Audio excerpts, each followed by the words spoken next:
Ashamaa akkam jirtu kabajamtoota daawwattoota keenya kuni qophii gaaddisa walooti. Qophii gaaddisa waloo keenya har'aatiin dhimma misooma turizimii irratti mari'annaati. Dhimma misooma turizimii irratti mari'achuudhaaf keessummoota as istuudiyoo muummichaa akkasumas immoo istuudiyoo keenya naannolee Tirraayis qabnaati.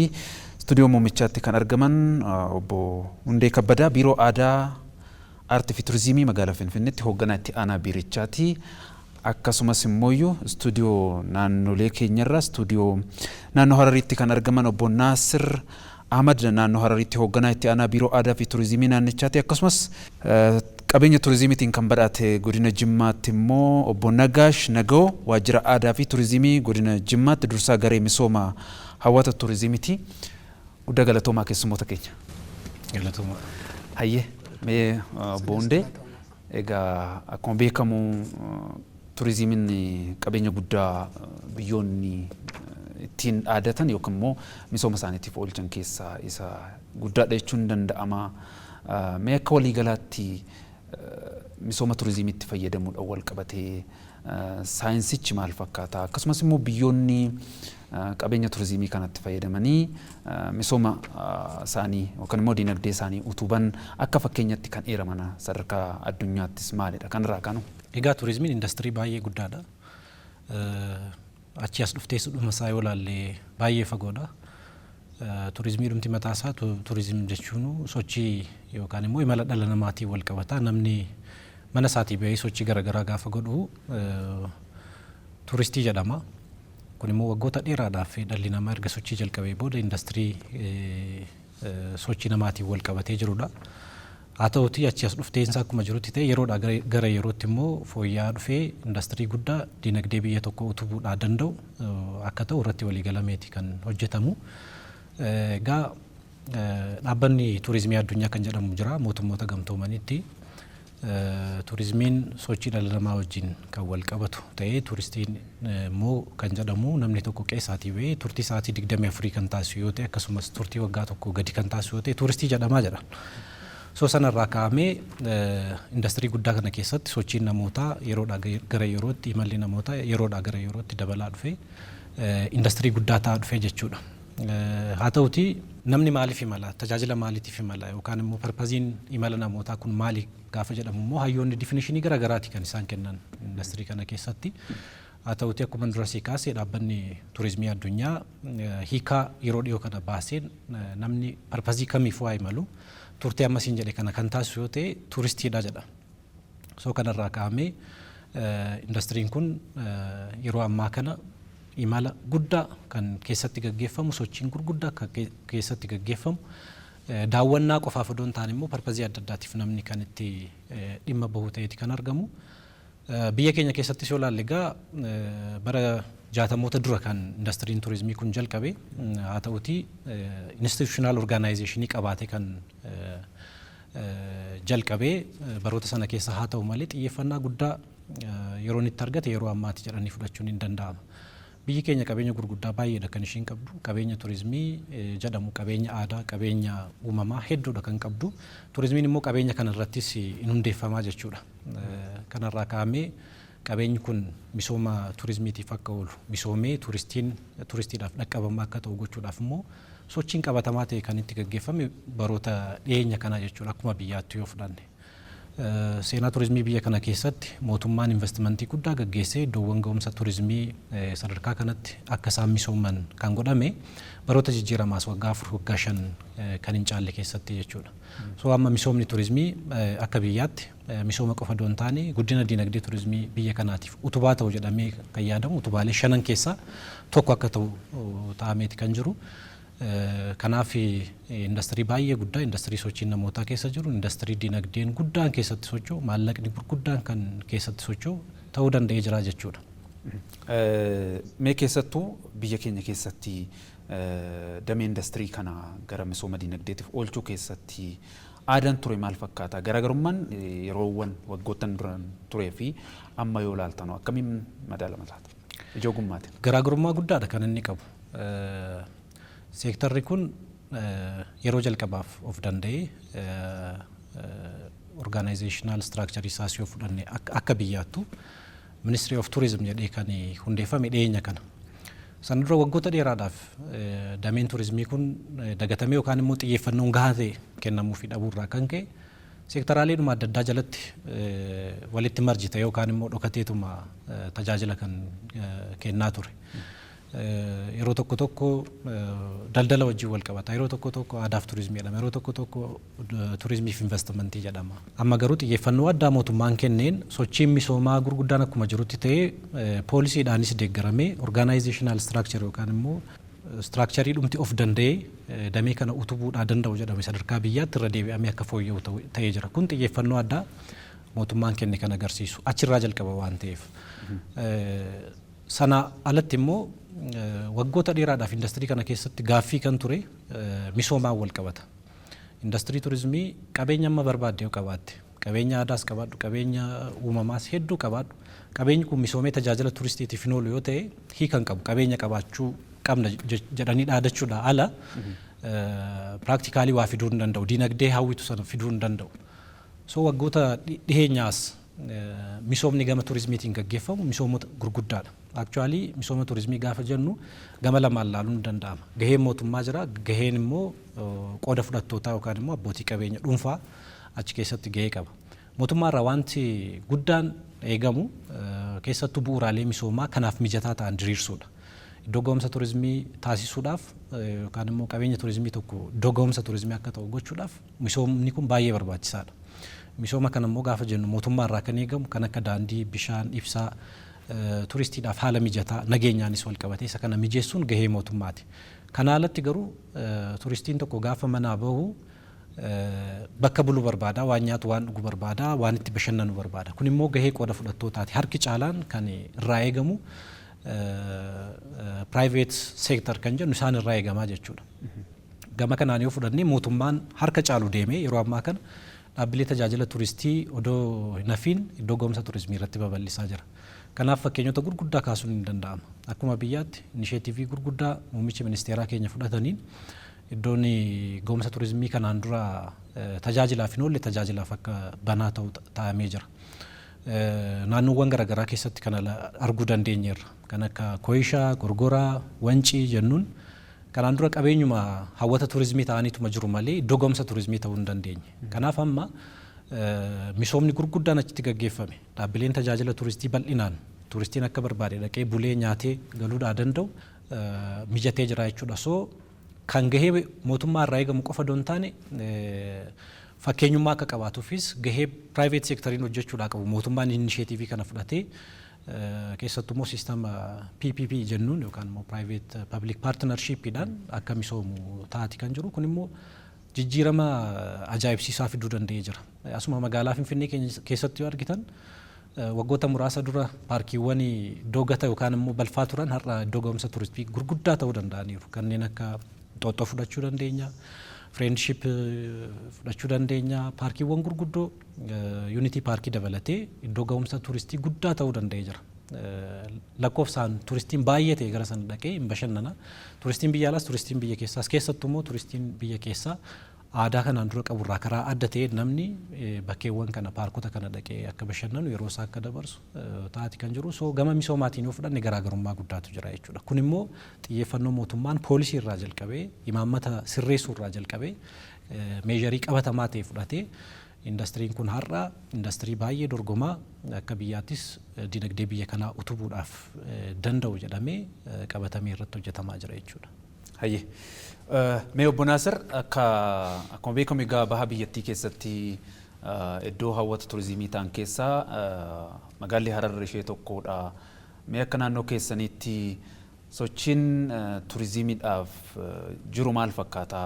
Magaalattiin immoo akkasumas immoo naannichi maal irraa fayyadamaa jira damee turizimii kanarraa? Gaariidha, galatoomaadha. Turizimiin akkuma walii garaatti bu'uura jijjiiramaa tokko keessaa isa tokkodha. Dura turizim jechuun maal jechuudha? Guyyaa turizimiin kun iddoo daawwannaa namoonni iddoo biroorraa iddoo tokko dhufee qorannaaf haa ta'u waan birootiifis haa ta'u iddoo itti waa qoratu, iddoo itti waa hojjetu, iddoo itti waa laalu jechuudha. Kanaaf turizimiidhaan oguu laallee turizimiin iddoo sadiitti addaan qoonnee ilaaluu dandeenya. Kan aadaa jira, kan bashannanaa jira, kan ikoo kan jedhamu, kan qabeenya adda addaatii jira. Harar keessatti yoo kan laallu taate turizimii aadaa fakkeenyaaf jogola yoo fudhannes, shawaalidii yoo fudhannes sadarkaa biyyaatti irratti galmaa'ee jira jechuudha. Sadarkaa addunyaa irratti UNESCO irratti galmaa'ee jira. Inni kun daran akka biyyi keenyaas naannoon keenyaas beekamtu nu godha jechuudha. Kana qofaa miti yoo kan laaltu taate bara 2025 kana keessatti federeeshinii turizimii magaalaa addunyaa keessatti magaalaan keenya galmaa'ee jirti, magaalaan Harar jechuudha. Kun cufti turizimiidhaaf haala mijeessa jechuudha. Haala mijaawaa, haala gaarii mijeessaa deema. Kanaaf akka naannoo keenyaatti turizimiin galiidhaa fi haalli isiin diinagdee irratti bu'aan qabdu guddaadha. Akkuma biyyaattuu turizimiin amma ga'een isiin qabdu maali yoo kan jettu taate diinagdee maddisiisuu keessattis ga'ee guddaa qabdi. Kan biraa carraa hojii uumuu keessatti ga'ee guddaa qabdi. Kanaaf yooniif kan laallu taate maali diinagdee keessatti turizimiin bu'aa qabdu jennee kan laallu taate tokko madda galii biyya keessaa guddisaa deema, kan naannoo keenyaa guddisaa deema, carraa hojiitu uuma, galii sharafa biyya alaatti dabalaa deema, daldala biyya keessaa akka inni cimu godhaa deema, keessaafuu bu'uuroota misoomaatis akka isaan bal'achaa deeman godha. Kana jechuun amma fakkeenyaaf madda galiiti yeroo jennu naannoo keenya keessatti hoteelota jiran, iddoolee bashannanaa, hojiilee adda addaa namni akka irraa faayidaa argatu godha madda galii guutuu. Namni biyya tokkorraayis dhufee iddoo bashannanaa qofaa miti waan daldalaatis wantoota bitatus. Fakkeenya Harar keessatti meeshaa aadaadhaa tan faaya gaariidhaan miidhagde kan tolte kana bitatee deema, hoteela fayyadama. Kanaaf akka waliigalaatti galii diinagdee biyyaatii fi naannoo keessa guddisuu keessattis bu'aa qaba. Fakkeenyaaf hogguu daldalaan galii gaarii turizimii kanarraa argate mootummaan gibira argata. Kanaaf akka waliigalaatti naannoo keenya keessatti haalli mijaawaa mootummaan haaromsaa uume kanaan amma hojiin turizimiidhaa baay'ee miidhagdee jirti. Amma jogola keessa yoo dhufte jogola qofa osoo hin ta'in muuziyeemii 4 olii jira kan nama dhuunfaa dabalatee. Muuziyeemii kana keessa meeshoota faayota adda addaa kan seenaa durii agarsiisu hedduudhaa jira. Kanaaf inni kun hundi dabalamee turizimii keenya galii keenya dabaluu irratti ga'ee guddaadha qaba waan jiruun qaba. Akka waliigalaatti naannoo keenyatti keessaafuu misooma koriidaraa kana eega carraa argannee hojiileen daran akka miidhagu akka daran tolu ta'eef Hararitti ani turizimiirraa haalli duraan bara 2004 jiru 3 turerra amma galiin dabalee jira. Yooniif kan namoota biyya keessaa kan siimu taate ammaan dura nama 10,000 nama 30,000 kan daawwachaa ture. Amma yoo kan laaltu taate nama 120 takkaa fi 863 kan akka karooraa qabanne kurmaana kana keessatti nama 123,863 jechuudha kan biyya keessaa kan daawwate. Kan biyya alaa yoo kan fudhatu taate namoota 7,000 kan kurmaana kana karoorfanne namoota 7,877 kan daawwannaa kana godhe jechuudha. Kanaaf kun maal agarsiisa? Raawwiin nuti akka karooraa qabanne miliyoona 300 fi 400 fi 14 fi 121 karoorfanne ammoo kan ammoo galii ta'e miliyoona 100 fi 22 fi 77 fi 250 jechuudha. Kun galii biyya keessaa harkan galii biyya alaa yookaan harkanne kan laaltu taate miliyoona 11 fi 994 fi 313 karoorri keenya miliyoona 14 fi 654 fi 360 jechuudha kan kurmaana kanatti galii hirkanne jechuudha. Kanaaf namoota hojii dhabaafis hojiin harkatan yoo kan laallu taate namoota 1,331. Kanaaf ani akka waliigalaatti biyya keenya keessa maaltu ture yoo kan jedhamu taate haaromsa dura ani sirnoota dabre hunda keessatti nama dooniyaa gurmuurra baadhatee dooniyaan san garuu faaya qaalii qabdi. Inni namichi baadhatee deemu san ammoo kophee malee lafa deema. Namichi kophee malee lafa deemu san kan inni baadhate faaya guddaadha. Akkasi je'eetiin fakkeenya fudhadha biyyi keenya akka keessa turte. Haaromsa booda immoo qabeenya qabnu san barre. Qabeenya qabnu san akkamitti itti hojjannee jijjiirama hojjanna kan juu barre. Qabeenya keenya san qabanneetuma ittiin dhaadannee qabeenya kana qabne jechuu osoo hin ta'in qabeenya keenya san ittirraa fayyadamnee lammiin keenya badhaadhu qabdii kan juu ejjennoo inni qabu ejjennoo cimtuu saniin gara turizimiitti nutis gallee bu'aan ammasiin juu kana bu'aan maan duran arkamin akkaan siin jeesan warri daawwatus galiin keenyas xiqqaadha ture haaromsa dura amma haaromsa booda akkuma siin jee kana akka galaanaatti namni deemaa jira.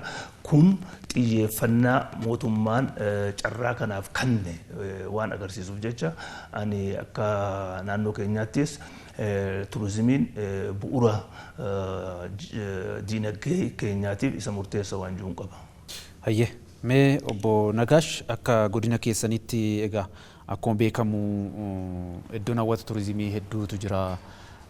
Fakkeenya maasaraa Abbaa Jifaar fudhachuu dandeenya akkasuma immoo iddoo argama bunaatis jedhamuudhaan godinni Jimmaa yeroo garaagaraatti dubbatamaa kun immoo hawwata turizimii godinichaa cimsuu keessatti shoorri baatu olaanaadha.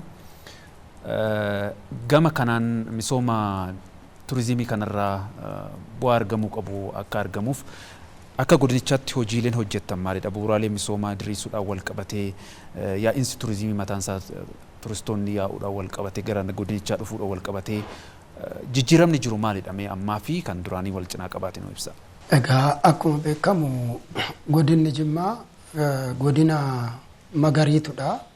Magariisummaa asii qofa otoo hin taane immoo bakka hawwata turizimii hedduu kan qabduu fi akkasumas qabeenyaa uumamaatii fi namtolcheedhaan kan badhaate akkuma biyyaattis yoo ta'e warqee magariisaa bakka argama bunaa koffii arabikaa kattaamu dhugaa gommaa yookaan aggaaruutti kan argamu faayidaawwan adda addaa biyya keenyaa buusurraa iyyuu darbee biyya addunyaatiifuu kan buuste wanta taateef godinni Jimmaa waan hedduu kan of keessaa qabdu jechuudhaaf hin danda'ama.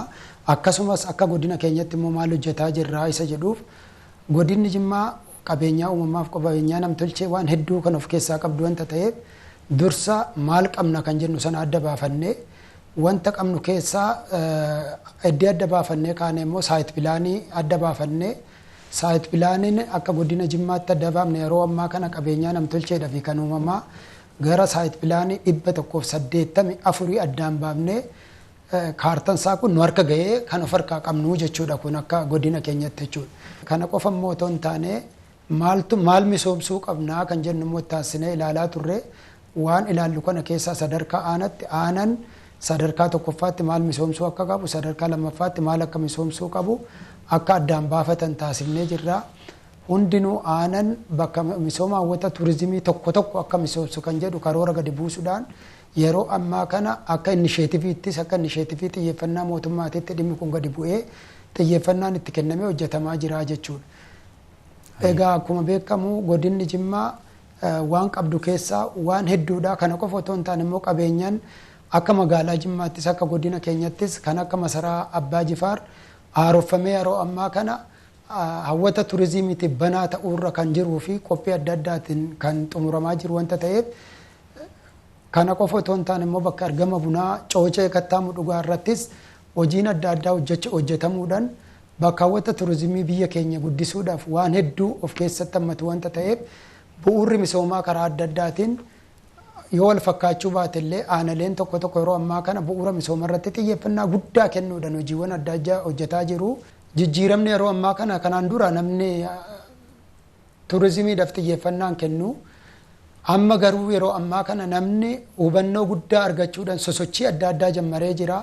Hojii dhabaanis karaa adda addaatiin hojii ittiin argataa jira. Waan hundaan illee quubsadha yoo jechuu baanne hojiin nuuf hedduun akkuma jirutti ta'ee yeroo ammaa kana uffannaa aadaatirraa wal qabee nyaata aadaatirraa qabee karaa adda addaatiin kana qofa otoo hin taane jiruuf jireenya ofii irratti illee maal fooyyeffachuu qaba kan jedhu kana uummanni keenya hubannoo argachuurran sosochii adda addaa kanaan dura ayyaanni turizimii fakkeenyaaf hin kabajamu ture sadarkaa aanaatti sadarkaa godinaatti amma kan kabajamu yeroo ammaa kana bakkaawwata turizimiitti kan ayyaanni turizimii kun kabajamu iddoo fincaan adda addaa jiranitti lageen adda addaa gaarreen adda addaa bakka jiranitti bakka qabeenyi uumamaa fi namtolcheen jirutti kabajama malee calluma jedhamee akka kanaan dura otoo hin kabajamin nafu aanan hundinuu baruma kana yoo fudhanne kabajee jira. Yaa'insa turistiitiinis immoo fudhattan akkuma godina keenyatti bara kana karoorri keenya 5,500 668 671 ture karoorri keenya yaa'insi turizimii hanga yoona hanga kurmaana kanaatti kan raawwate 400 26,708 akka raawwatee jira. Bohundee egaa isin waliin akkuma sila kaasnee iddoon hawwata turizimii biyyattii keessattis ta'ee bulchiinsa magaalaa Finfinnee keessatti yeroo gara yerootti dabalaa dhufuunsaa akkasuma immoo damee turizimiitiin imaammanni fooyya'aa dhufuunsaa biyyattiin hagam irraa fayyadamaa jirti jechuun danda'ama. Kaayyoon inni guddaa industirii kana turistiin gara biyyaa akka dhufu gochuudha. Keessattuu ammatti nuun turistii baay'ee nu barbaachisa. Haala qabatamaa biyyoota biroo yoo ilaalte biyyoonni tokko tokko yeroo ammaa kana turistiin lakkoofsaan baay'ee muraasa ta'e qofti gara biyya isaanii akka dhufu kan eeyyamantu jira. Isaan kun keeriin kaappaasitii biyyattiin qabdu yookaan immoo iddoon ga'umsa turizimii isaanii qabu giddu galeessa godhachuudhaan. Nuti qabeenya baay'ee gurguddaadha kan qabnu. Turistiin lakkoofsaan amma jiru odoo hin taane dachaadhaan yoo dhufe kan keessummeessuu danda'u, kan namni daawwachuu danda'u, ilaaluu danda'u. Qabeenya gurguddaadha kan jiru. Qabeenyi kun beezikaalii waan lama qabeenya aadaa yookaan immoo qabeenya uumamaati. Gama lachuun akka biyya kanaatti yoo fudhanne qabeenyi kun biyyoota biraarraa adda waan inni godhu gama lachiituun qabeenyi baay'ee gurguddaa ta'etu jira. Potenshaala gurguddaadha kan qabdu biyyattiin. So waggoota dheeraadhaaf xiyyeeffannaa kennuu dhabuudhaan yookaan immoo haala barbaachisuun gama mootummaatiin xiyyeeffannootti kennuu dhabuurraa kan ka'e qabeenyi kun odoo misoomiin tureera waggoota dheeraadhaaf. Kanarraa ka'amee akka waliigalaatti qabeenyi nuti qabnu maali kan jedhu erga adda bahamee booda misoomni gurguddaan qabeenyota kanarratti invest akka godhamu ta'ee jira. Inni kun immoo qabatamaadhaan bu'aa fiduu danda'eera. Bu'aa akkamii fida yoo jenne egaa akkuma durasii kaasee lakkoofsa gurguddaa gara kana fiduudha. Yeroodhaa gara yerootti kanuma waggaa kurnan darbee kana yoo ilaalle lakkoofsi turistii kan biyya keessaas kan biyya alaas akkuma biyyaatti yoo fudhanne baay'ee dabalaa dhufeera.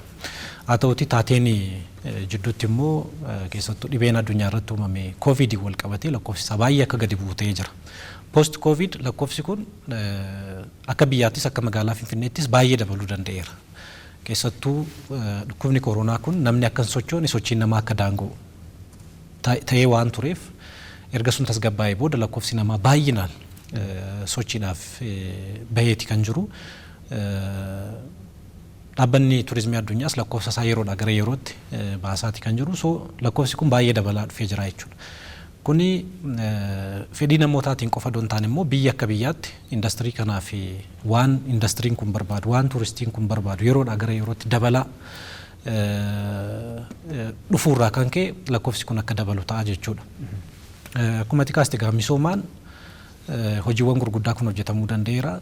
Hojiin misoomaa qofti immoo gahaa miti. Sadarkaa sanatti hojiin beeksisaa fi piroomooshinii yookaan immoo dhaadheessa gabaa gochuun immoo baay'ee barbaachisaadha. Qabeenyumti yookaan immoo maallaqni misooma turizimii irratti waggoota muraasa as bahee kun baay'ee guddaadha. Kanarraa biyyi fayyadamuu danda'u irra jiraata. Riitarniin isaa dhufuu danda'utu itti jiraata. So misooma gurguddaa amma gaggeeffamu kanarraa akkuma magaalaa Finfinneetti sochii namootaatiin wal qabatee yeroodhaa gara yerootti lakkoofsi kun baay'ee akka dabalu ta'eeti kan jiru. Hojii misoomaa qofaan immoo doon taane egaa taateewwan gurguddoon magaalaa kana keessatti hin gaggeeffamu, magaalaa Finfinnee keessatti hin gaggeeffamu. Keessattuu yaa'insa turistii biyya keessaatiin wal qabatee yoo ilaalle lakkoofsi kun yeroodhaa gara yerootti baay'ee akka ol ka'u ta'eeti kan jiru. Keessattuu feestivaalonni gurguddoon magaalaa kanarratti hin kabajamu. Lakkoofsi amma naannolee biraarraa ka'aa jiru kun kan magaalaa Finfinnee olaalle immoo baay'ee guddaadha jechuudha. Ayyaanuma Irreechaa qofa hora Finfinneetti kabajamu yoo fudhanne namoonni miiliyoonotaan lakkaa'aman guyyaa tokkotti bahanii ayyaana kabajatanidha. Kun definitionii sila sii kaaseen yookaan immoo dhaabbanni turizimii addunyaa define godheen namni tokko turtii sa'aatii 24 kan taasisu yoo ta'e turistii jedhama jechuudha. Kanaaf miiliyoonni 3 dhufe miiliyoonni 4 dhufe magaala kanaaf turistiidha jechuudha. Kana qofaa miti ayyaanonni gurguddoon hamba addunyaa ta'anii galmaan ayyaanonni addabaabayii irratti kabajaman kan akka ayyaanota masqalaa dabalatee taateewwan gurguddoon magaalaa Finfinnee keessatti gaggeeffaman kun lakkoofsa isaa baay'ee akka dabalu godhee jira. Kana qofaa miti gaa advaanteejota gurguddaadha kan magaalli Finfinnee qabdu. Kan naannolee biraarraa adda godhu. Hojii misoomaatiin qofa kan dhufan odoo hin taane immoo turistiin biyya alaa biyya keenya keessa dhufu almost percentii 99 karaa jechuu dandeenyuun geetii tokkoon kan galu yookaan immoo balbala tokkoon gala. Sunis daandii qilleensa Itoophiyaa as magaalaa Finfinnee keessatti jiruun jechuudha. Turistiin naannolee biraas yoo dhaqu carraas ta'e magaalaa Finfinnee kana keessa odoon qubatiin hin darbu jechuudha. Lakkoofsi guddaan magaalaa Finfinnee keessatti galmaa'u advaanteejota akkanaarraa kan maddudha jechuudha. Akka biyyaatti turistii miiliyoona tokko gara biyya kanaa yoo dhufe almost percentiin 99 karaa jedhamuu danda'uun magaalaa Finfinnee kana qubatee bulee iddoowwan ga'umsa turizimii naannolee biraa dhaqee kan daawwatu. Kanaaf misoomni gurguddoon yeroo ammaa kana immoo akka magaalichaatti gaggeeffamaa jiru. Kanaaf inpuutii guddaa fiduu danda'ee jira. Sochiin namootaa akka saffisu, industirii kanaaf galtee gurguddaa akka ta'u, iddoo ga'umsa turizimii misoomsuu qofti gahaa miti. Tajaajilli turistiin tokko barbaadu baay'eedha kan jiru. Turistiin tokko gaafa manaa bahu akkuma sila waan fayyadamu kaase geejjiba barbaada. Biyya isaarraa ka'ee as dhufuudhaaf. Asis immoo ga'ee bakka daawwannaa isaa dhaquudhaaf tajaajilli geejjibaa mijataan jiraachuu qaba. Kanaaf bu'uuraaleen misooma gurguddaan yeroo ammaa kana magaalaa Finfinnee keessatti hojjetamaa jiran keessattuu koriidariidhaan wal qabatee hojjetamaa jiru. Industirii turizimii kana saffisiisuu keessatti gahee olaanaadha kan inni taphatu. Turistiin means of transportation yookaan immoo gosa geejjibaa garaagaraa fayyadamuu danda'a. Har'a hojii misooma magaalaa kana keessatti gaggeeffameen kanaan dura hin turre tajaajila geejjiba birootiif kan oolan kan akka daandii saayikilii ta'uu danda'a, motora ta'uu danda'a, environmentally friendly kan ta'an turistiidhaaf dhiyeessuun danda'amee jira. So hojiiwwan misoomaa biroo magaalaa kanatti gaggeeffamanis kan dhaabbilee tajaajila turizimii akkuma jirutti ta'e bu'uuraaleen misooma gurguddoon yeroo ammaa kan hojjetamaa jiran galtee guddaa industirii turizimii kanaati jechuudha. Kanaaf misoomni ati kaaste sun akkuma jirutti ta'e lakkoofsi turistii kun yeroodhaa gara yerootti akka dabalu ta'ee jira. Kun immoo dinagdee biyyaa keessatti gahee olaanaadha kan inni qabu. Turistiin nufuusaa qofa osoo hin taane immoo turistiin turuu danda'uutti jiraata. Turistiin maaliif dhufaa? Maallaqa qabatee dhufaa, daawwachuudhaaf dhufaa. Nuti immoo maallaqa sanarraa barbaadna jechuudha. Karansii gurguddaa keessattuu biyyoota akka biyya keenyaa guddina ariifataarra jiraniif maallaqni baay'ee barbaachisa. Karansiin baay'ee barbaachisa. Kana hunda qabateeti kan dhufu. Turistiin lakkoofsaan amma kana jennee kaasnu kun gaafa mana isaatii bahu tajaajila argatu hundaaf kaffaltii qabaa jechuudha. Wanti bilisaan argatu tokko hin jiru. Iddoo waan nyaatuuf hin kaffalaa, bakka buluuf hin kaffalaa, tajaajila geejjibaa argatu hundaaf hin kaffalaa jechuudha. Kun immoo dinagdee biyyaa keessatti injeekta ta'a. Naannee maallaqni kun hundi dinagdee biyyaatiif utubaa guddaa ta'a jechuudha. So lakkoofsonni amma dabalaa dhufan kun galiidhaan wal qabataa jechuudha. Haguma lakkoofsi turistii dabalaa dhufu baay'achaa dhufu maallaqni inni qabatee dhufus akkasuma nuti immoo kan nurraa eegamu turtii isaa akkas turu gochuudha.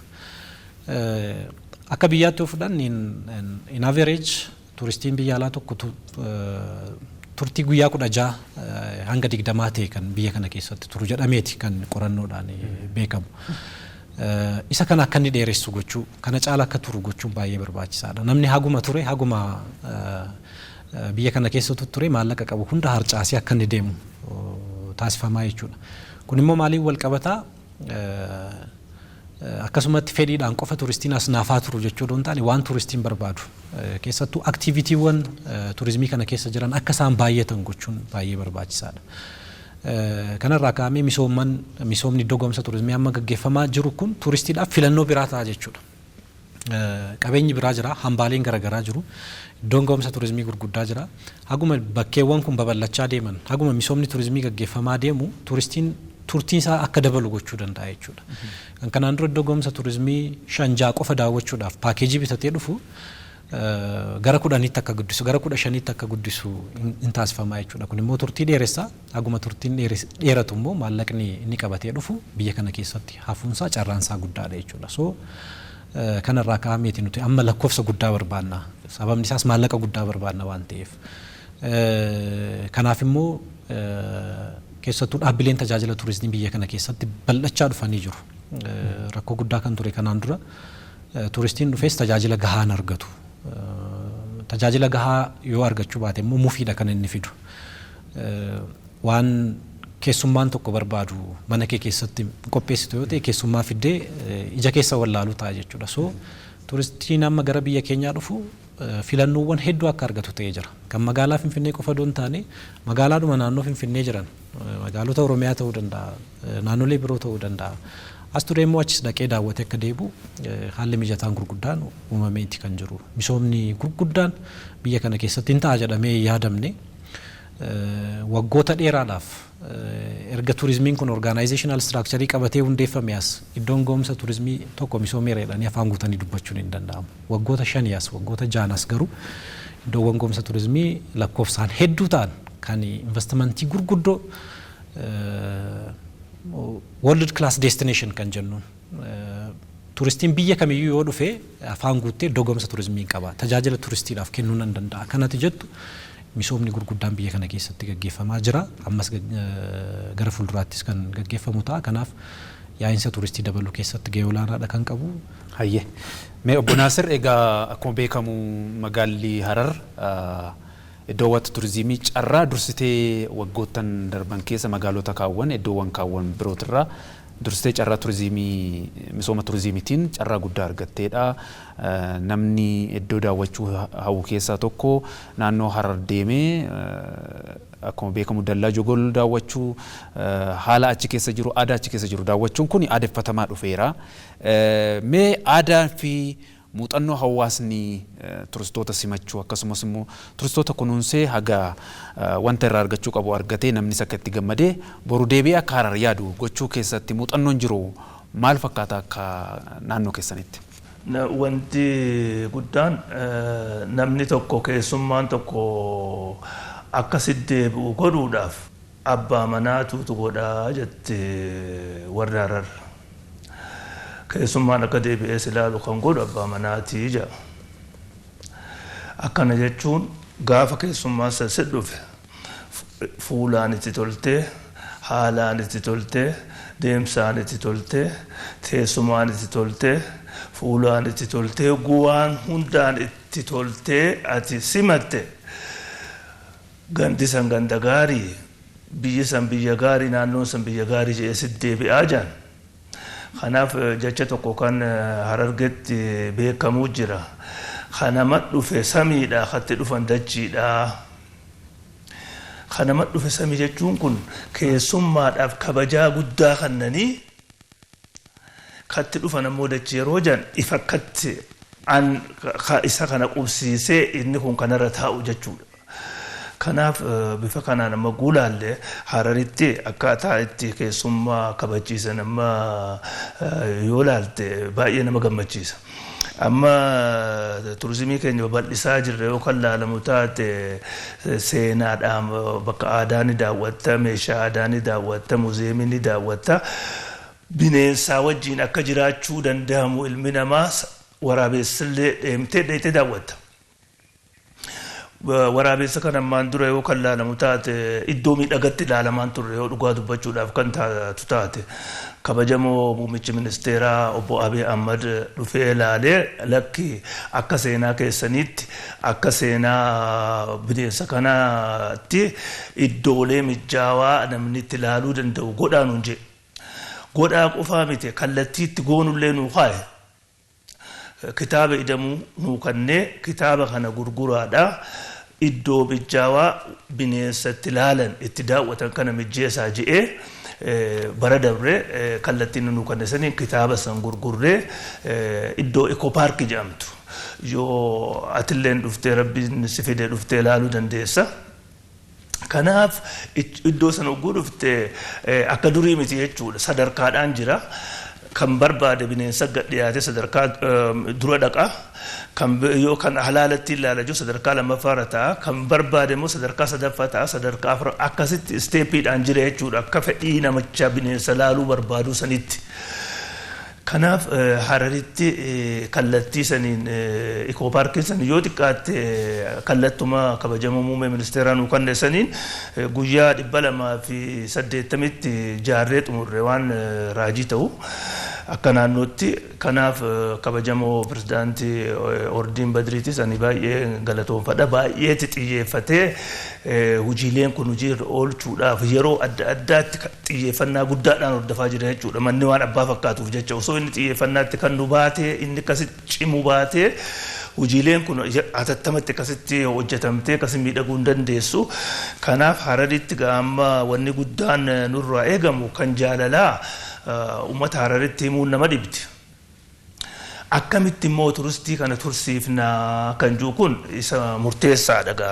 Turistii kana warra turistii dhufe kana tursiisuudhaaf akkaataatti tursiiftuu jira. Fedhii isaa san guutteeti fedhiin isaa santu isa tursiisuu qaba malee hanganaa fi hangana idduu taa'uu qabda bahuu hin dandeessu jetteeni wanti ati dhoorkituun hin jirtu. Wanni ati dhoorkituun fedhii isaa san ta'e inni barbaadu san mijjeessitee fi fedhii isaa san akka bulee oolu isa godhu qabdi. Sanirratti maka hojiin bal'aan hojjetamaa jirtu. Amma nuti turizimii irratti yookaan laallu taate yeroo amma koriidara kana hojjennu hektaara 2 oli kan iddoo daawwannaa iddoo bashannanaatii fi iddoo itti namni itti bashannanu iddoo itti namni suuraa ka'u kan mijjeessine jechuudha. Koriidara kanaan wal qabatee hektaara 2 oli jechuudha. Magaaluma Harar keessatti imma pilaazaa lakkoofsa 1 pilaazaa lakkoofsa 2 jennee akkasitti wanni naannoo Jogolaa sanii fi magaalaa keessatti iddoo mijjooytu hedduu uumnee jirra jechuudha. Kun maal nu dabalaa deema? Turistii keenya nu dabalaa deema jechuudha. Turistii keenya nu dabalaa deema. Kanaaf jecha akka waliigalaatti Harar tokko jaalala ammaan dura abbootuma isaaniirraa Harar qabduu jira. Keessaafuu carraan guddaan Hararitti warra turistii kana akka guddatu kan alaatiis kan keessaatiis nu godhe carraa hedduu akkuma reefu kaasisanii sadarkaa addunyaatti UNESCO irraa Jogolaas akka sadarkaa addunyaatti Shawaal'iitis akka addunyaatti argachuudhaa fi magaalaa federeeshinii turizimii magaalaa kan jiru kana kan akka Chaayinaatti argannee turre jechuudha. Magaalaa Finfinneetti aanee arganne. Magaalaan Finfinnee na yaadadha 2023tti magaalaa turizimii kana keessa kan galtee turte jechuudha. Addunyaa magaalaa turizimii federeeshinii turizimii addunyaa kana keessa kan galtee jechuudha. Nuti amma magaalaa Finfinnee sanitti aanee 2025tti galle jechuudha. Kunis addunyaa biratti magaalaan san eessaa kan jiruudha uumte. Shawaal'iitti yeroo galmaas magaalaan san eessaa kan jiru uuma. Jogollis yeroo galmaas magaalaan san eessa. Magaalaan san eessa Itoophiyaa keessa jirti. Namni guu Itoophiyaa dhufe maal daawwa Harar dhufa Jimma dhaqaa iddoo hunda dhaqee daawwate jechuudha. Kanaaf iddoo seenaan gaariin iddoo tokko jirtu keessummaa turizimii kana harkifti. Keessummaa turizimii kun ammoo harkifamee guu dhufe Itoophiyaa dhalaale jechuudha. Itoophiyaan bar jalqaba dhalti namaa Itoophiyaa keessa yookaan laaltu taate seenaan gaariin Afrikaadhaatti maqaa goote Itoophiyaa jirti. Aduwaanii bar godaambaa nama Finfinneetti dalagamte san. Kanaaf akkasumatti Najjaashiin amantii Islaamaa keessatti gaafa Nabi Muhammad alayhi salaam biyyaa ba'e kan qabdee biyya nagaa ta'uutti agarsiifte Itoophiyaadha. Kanaaf seenaalee kana hunda itti fayyadamne jechuudha. Itti fayyadamne guddisuudha qabna. Amma biyyoonni turizimiin guddate addunyaa keessaa Ameerikaa, Ispeen, Xaaliyaan, Chaayinaa biyyoonni gurguddate kun hundi yookaan laaltu taate wanni isaan itti fayyadaman turizimiidha. Eega biyyoonni guddate kun turizimii kana fayyadamee guddachaa jiraate nuti maaliif turizimiitti hin fayyadamne kan silaa ittiin guddachuu qabu osoo nuti jiru maaliif ittiin fayyadamne kan jiru kana yoo ilaalan xiyyeeffannaatti kanneen deemuun barbaachisaadha. Afrikaa keessaa biyya muraasa Keeniyaa, Ugaandaa, Taanzaaniyaa biyyoonni muraasa jechuudha kan wanti fayyadamu. Akkuma Afrikaattuu turizimii kana fayyadamuu irratti qaamni bal'aa jira. Mee boondee egaa sila kaasneetti jirraa gama diinagdeetiin keessattuu turizimiin shoorri inni baachaa jiru yeroodha gara yerootti fooyya'aa dhufuu isaati. Kanaan dabalata egaa turizimiin maqaa biyyattii maqaa gaarii biyyaa kaasuu keessatti addunyaatti biyyattii beeksisuu keessatti shoorri qabu olaanaadha. Akka bulchiinsa magaalaa Finfinneettis tarii turistoonni as dhufan magaalattii keessa qaxxaamuranii magaalattis daawwatanii yeroo darban dubdeebiin isin argitan maali? Maqaa gaarii fiduu keessatti kanarrattoo maal hojjechaa jirtu? Egaa indastiriin turizimii akkuma ka'e kan galii qofa irraa argatan odoo hin taane akkuma atis kaaste kan fuula gaarii biyyaas ittiin ijaaruu danda'amudha. Kan dhufu turistii lakkoofsaan baay'ee guddaadha. Turistiin kun hundi waan dhufeef sana argatee waan daawwachuu dhufeef sana daawwatee itti quufee deebi'uu danda'utti itti jiraata. Gama kanaan akka magaalaa Finfinneetti egaa lakkoofsa baay'ee guddaadha kan naannolee biraarraa kan adda godhu. Ji'ootuma 9 darban turistii 743 oltu magaalaa Finfinnee kana daawwate. Kun hundi sababoota garaagaraatiif kan bashannanaaf dhufu jira, walga'iidhaaf kan dhufu jira, kan fira gaafachuudhaaf dhufu jira. Akkuma dura kaasee tajaajilli isaa baay'eedha. Kun hundi turistii jedhama waan ta'eef. Lakkoofsi kun baay'ee guddaadha. Kana caalaa akka guddatu hojjechuun immoo baay'ee barbaachisa. So feedbackiin yeroodhaa gara yerootti turistiin kennaa deemu fooyya'insa guddaadha kan inni qabu. Keessummaan hundi dhufee hundi isaa sadarkaa wal fakkaatutti itti quufinsa qabaata jechuu miti. Indastiriin turizimii kun vaaluu cheeniinsaa baay'ee bal'aadha. Tajaajilli turistiin tokko argatu bakka adda addaatti faca'eeti kan jiru. Akkuma dura kaasee geejjiba irraa jalqaba. Geejjiba irraa jalqabee bakka deemuudhaa qabu kan tajaajila kennu tajaajila geejjibaati jechuudha. Dhaabbileen tajaajila turistii immoo bakka turistiin kun turu. Turistiin kun waan barbaadu qaba. Baakgiraawundii yookaan immoo durduubee garaagaraa irraa dhufa. Fedhii adda addaatu jira jechuudha. Haguma lakkoofsi isaa guddachaa deemu fedhiin turistii kanaas akkasuma dabalaa deema. Biyyoota garaagaraa irraa waan dhufanis immoo amala garaagaraa qabu. Aadaa garaagaraatu jira. Tajaajilli isaan biyya isaanii keessatti baran kan asirraa adda ta'uu danda'a. So waan kana hunda akkomodeet gootee tajaajila kennitee turistiin kun akka deebi'u gootaa jechuudha. Kana keessatti kompileeniiwwan garaagaraa hin jiraatu. Isaan kana jala bu'anii hordofanii tajaajila gaarii akka isaan kennan gochuun baay'ee barbaachisaadha. Kun immoo mootummaa qofaan odoo hin taane gaheen qooda fudhattoota garaagaraa baay'ee murteessaadha. Isaan kanaan wal dubbisaa qindoominaan hojjechaa deemuun baay'ee barbaachisaa ta'a. Waggoota muraasa dura magaalaa Finfinnee keessatti dhaabbileen tajaajila turistii tajaajila kennan lakkoofsaan baay'ee xiqqaa ture. Har'a yoo xiqqaate sadarkaa idil addunyaatti tajaajila kennuu danda'a jennee yookaan immoo sadarkaa urjiitti star rated hotels magaalaa Finfinnee kana qofa yoo fudhanne dhaabbilee 178 fi sanaa oltu jira. Dhaabbileen kun tajaajila sadarkaa idil addunyaatti kennuu danda'an.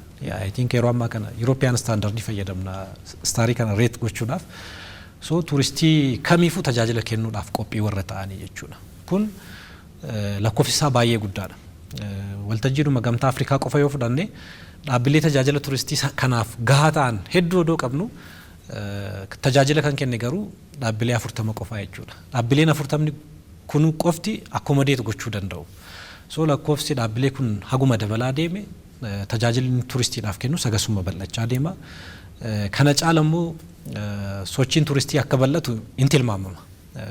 Dhaabbanni turizimii addunyaatis kana tilmaameera biyyoota post covid turistiin lakkoofsaan baay'ee ta'e biyyoota dhaqan keessaa Itoophiyaan tokko.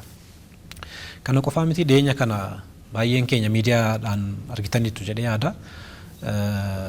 Ministeerri turizimii akkasumas immoo immigireeshinii fi daandiin qilleensa Itoophiyaa agriimentii guddaa tokko seenaa industirii turizimii biyya kanaa jijjiiruu danda'u walii galanii jiru. Stop over tourism kan jedhamu. Stop over tourismiin kun piroodaaktii baay'ee guddaa ta'e industirii biyya kanaa tootaalii shift gochuu danda'u. Garuu immoo qabeenya ittiin fayyadamne. Daandiin qilleensa Itoophiyaa imaltoota miiliyonotaan lakkaa'amu bara baraan geejjibsiisa. Kanuma bara 2024 akka faranjootaatti ragaa ba'e yoo fudhanne gara imaltoota miiliyoona 11tu tajaajila kana argatee boolee turee gara biyya biraa deeme. Inni kun transit tourist jennaan kan saayinsii turizimiitiin. Transit turistiin kun buufata xiyyaara boolee keessa yoo xiqqaate sa'a 4, sa'a 5, sa'a 6, sa'a 9 taa'ee dabarsa. Gadi ba'uu hin danda'u. In average Transit turistii kuma 30 ta'utu buufata xiyyaara keessa boolee keessa taa'aa jechuudha guyyaa guyyaadhaan. Seenaa kana jijjiiruu hin danda'a jechuudha. Amma agriimentii walii galamee jiru kun turistiin kun sa'aatii 4-5-6 qabaatu. Haga buufata xiyyaara keessa taa'u gadi ba'ee iddoowwan ga'umsa turizimii magaalli kun qabdu. Magaala kana qofaa miti magaala naannolee Finfinnee marsanii jiran akka daawwatu gochuun hin danda'ama. Lakkoofsi hojiin kun qabatamaadhaan gaafa lafuu ba'e amma teeknikaal tiimiin istaabilish ta'ee hojii garaagaraa hojjechaa jira. Lakkoofsi turistii biyya kana keessa kanaan dura dhufaa ture karaa raadikaal cheenji ta'een turistiin lakkoofsa baay'ee guddaa ta'e magaala kana dhufaa jechuudha. Magaalattiidhaaf carraa guddaa ta'e. Kun hundi kan hojii piroomooshinii hojjennee ganaa biyya biraatiif hin odoo hin taane kanuma buufata xiyyaara boolee keessa yeroo dheeraa dabarsu. Tokko turtiin isaa 12 fa'aa ta'uu danda'a. Carraa argattee buufata xiyyaara boolee keessa seentee olaaltee ta'e lakkoofsa guddaatu wambarii irra taa'ee dabarsaa jechuudha. Inni kun hojimaata keessattuu immigireeshiniidhaan wal qabatu, boordariingiidhaan wal qabatu baay'ee waan jiruuf dhimma viizaadhaanis wal qabatee waan jiruuf isa kana karv godhanii turistiin kun gadi bahee akka inni daawwatu yoo godhame seenaa yaa'insa turistii miiliyoona 1 darbuu dadhabe kan biyya kana asuma boolee keessa kan jiruun qofa hedduun fayyadamuu hin danda'ama. Miiliyoona 11 waggaa tokko keessatti buufanni xiyyaaraa geejjibsiisuu danda'e achi keessaa miiliyoona 2-3 qofa gadi baasnee akka inni daawwatu yoo goone maallaquma xiqqoodhaan doolaara 10 gadi bahee akka inni daawwatu haalli mijataan yoo uumameef dinagdee keessatti shiftiin inni fidu tilmaamuun baay'ee salphaadha jechuudha. Carraawwan gurguddoodha kan jiru. Carraawwan kana immoo effectively waan qabnu itti fayyadamuu dandeenya taanaan indastiriin turizimii kun kan magaala keenyaa qofa doon taane akka biyyaatti gumaacha olaanaa taasisuu danda'a. Ammas qabatamaadha wanti hojjetamaa jiru bu'uura kana kan buusu jennee fudhachuu dandeenya. Hayyee. Mee obbo Nagaash gara keessanitti deebinaatti gabaabsatiin ukaasaa yeroo keenya waliin deemuudhaaf akka godina Jimmaatti hudhaaleen damee turizimii kanarratti mul'atan maalidha? Tarkaanfileen gara fuula duraa immoo fudhachuudhaaf akka godinichaatti itti jirtan maalii keessattuu sadarkaa naannottiinis waliin hojjettu waan ta'eef kanarratti wanti xiyyeeffattanii hojjettan maalidha? Hudhaaleen jiranis maali? Qormaatileen jira yeroo ammaa kana baay'een bakka misooma hawwata turizimii kan misoomuu jalqabame yoo jiraatellee kan baay'ee misooma barbaadan hedduutu jira. Kanarratti hojii xiyyeeffannaa guddaa kan barbaadu qormaata kan nutti ta'aa jiru yeroo ammaa kana faasiliitiin hundi bakka hawwata turizimiitti guutuu dhabuun turistoonni immoo wanta faasiliitii guutuu hunda barbaadu, intarneetii barbaadu, bishaan barbaadu, bakka ciisichaa barbaadu. Wanti kun akka magaalaa Jimmaatti illee sadarkaa gaariirra kan jiru yoo ta'e jalqabbiin aanarra jiru yoo gaarii ta'e illee bifa wal fakkaatuun deemuu dhabuun akka qormaatatti nu qunnamaa jira. Kana qofa immoo otoo hin taane hojiin hubannoos immoo uummata irratti sirriitti hubatamuun akka qormaata tokkotti jennee qabachuuf hin dandeenya. Hojiin hubannoo kallattiidhaan gama hundaan hamma godaatti uummanni irraa fayyadamaadha kan jedhu sana sirriitti itti deemuun gaarii ta'a. Hojiin immoo beeskisaas quubsadha jechuu hin dandeenyu. Hojiin beeskisaa immoo kallattiidhaan yoo akka qormaatatitti kan nu qoraa jira wanta ta'eef isa kana immoo keessaa bahuudhaaf adeemsan karoora qabannee akka waajjira keenyattis hojiin piroomooshinii bal'inaan akka itti deemu godhaa jirra. Aanoliin akka bal'inaan itti deeman godhaa jirra. Hojiin hubannoos immoo sadarkaa godaatti akka argamu kallattii adda addaatiin hooggansa irraa qabee hooggansi godinaa xiyyeeffannoo guddaatti kennanii yeroo ammaa kana hojjetaa jiru. Akkasumas sadarkaa godaatti hanga gandaatti xiyyeeffannaa guddaadhaan yoo itti deemame jijjiiramni kun dhufuu hin danda'ama kanan jedhuun akka yaadatti qaba jechuudha. Ayyee gaariidha. Gara goolabuutti fidaa jirra obbo Hundee akka waliigalaatti egaa qormaataaleen damee turizimii keessa jiran yeroo baay'ee irra deddeebi'anii ka'an jiru bu'uuraalee misoomatii wal qabate akkasuma beeksisuudhaan wal qabate Itoophiyaan qabeenya turizimii qabdu akka barbaadamu beeksisuudhaan wal qabate qormaataaleen jiran maalidha? Kanaaf furmaanni barbaachisu maalidha? Gabaabsatiin ukaasaa yeroo keenya waliin deemuuf. Gaariidha. Qormaata gurguddaatu jira industirii turizimii kana keessa. Ammuma sadarkaadhuma barbaadamutti hojiin gaariin ta'e tokko jalqabeera jennu. Ammallee fuuldura keenya immoo chaalenjiiwwan jiran yookaan immoo qormaatileen jiran baay'eedha kan jiru. Dura qormaata guddaa fi hudhaa guddaa seektara kanaa kan ture hojii misooma turizimiitiin wal qabatu. Kun agarsiiftuu gurguddaan amma hojjetamee jiru at least jijjiiruun hin danda'ama kan jedhu akkasumas immoo karoora mootummaa gara fuulduraa keessattis akka galu godhameeti kan jiru. Inni kun hojii gaariidha. Inni kan biraa egaa qormaanni guddaan ammas practically biyya keenya keessa jiru kanarratti baay'ee cimanii hojjechuu barbaadu. Indastiriin turizimii kun baay'ee indastirii sensitive ta'e wanti xiqqoon duubatti boodatti deebisuu kan danda'u.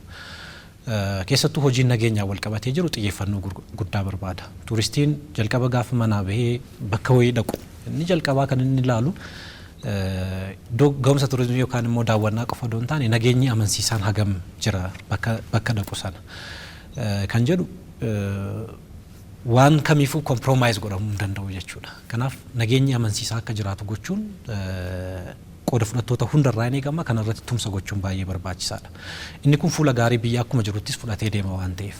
Konfliktiiwwan adda addaa yoo jiraatan turistiin amanee gara kana dhufuudhaaf hin rakkataa jechuudha. Kanarratti hojii guddaan keessattuu gama dippiloomaasiitiin hojjetamaa jiran akkuma jirutti ta'e qeeqee isaatti immoo namni bakka ga'umsa turizimii qabutti immoo nageenya amansiisaa akka jiraatu immoo gochuun keessattuu structure goda jirurraa baay'ee eegamaa jechuudha.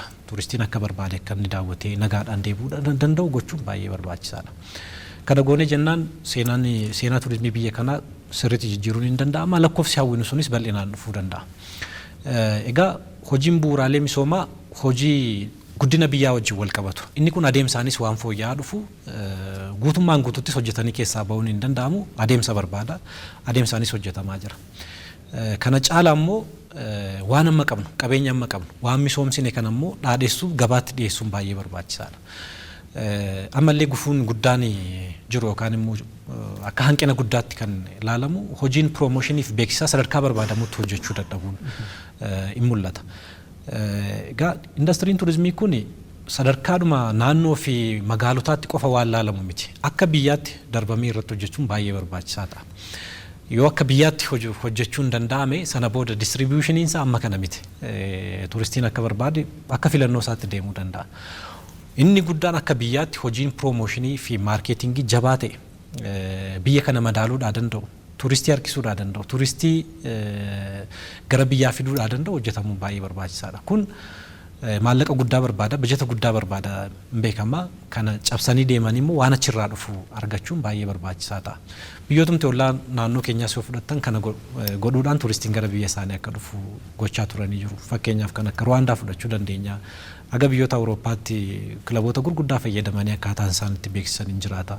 Nuti immoo carraa guddaa qabna keessattuu daandiin qilleensa Itoophiyaa sadarkaa idil addunyaatti sadarkaa biyyoolessaatti baay'ee beekamaadha. Isa kanas fayyadamnee hojiin promooshinii bal'aan hojjetamuun baay'ee barbaachisaadha. Sadarkaa hundatti akka magaalaattis akka biyyaattis qindoomina olaanaadhaan hojiin beeksisaa kun akka hojjetamu godhamee yoo jedhame lakkoofsi turistii nuti barbaadnu dhufuudhaa danda'a. Qormaanni kaan adeemsaan keessa ba'uun hin danda'ama. Dhimmi nageenyaa dhimma yerooti furuun hin danda'ama. Dhimmi bu'uuraalee misoomaa kumansii kaasee guddina biyyaa wajjin wal qabataa kunis adeemsa keessa kan guutamu ta'a. Kana goonee jennaan indastirii turizimii biyya keenyaa magaala keenyaa sirriitti jijjiiruu dandeenya. Hayyee. Obbo Nagaash Nagahoo waajjira aadaa fi turizimii godina Jimmaarraa akkasumas immoo obbo Naasir Ahmad hoogganaa itti aanaa biiroo aadaa fi turizimii naannoo Hararii akkasuma obbo Hundee Kabbadaa biiroo aadaa aartii fi turizimii bulchiinsa magaalaa Finfinneetti hoogganaa itti aanaadha. As dhuftanii yaada bal'aa nuuf kennitaniif guddaa galatoomaa ulfaadha. Hayyee. Hayyee kabajamtoota daawwattoota keenyaa qophiin gaaddisa waloo keenyaarraaf qindeeffanne kana fakkaata mariisisaa kan isin waliin ture ani Siisaa Soorichaatti ogeeyyii istuudiyoo mara waliin ta'uudhaan qophiilee TV Afaan Oromoo hafan waliin turtii gaarii qabaadha.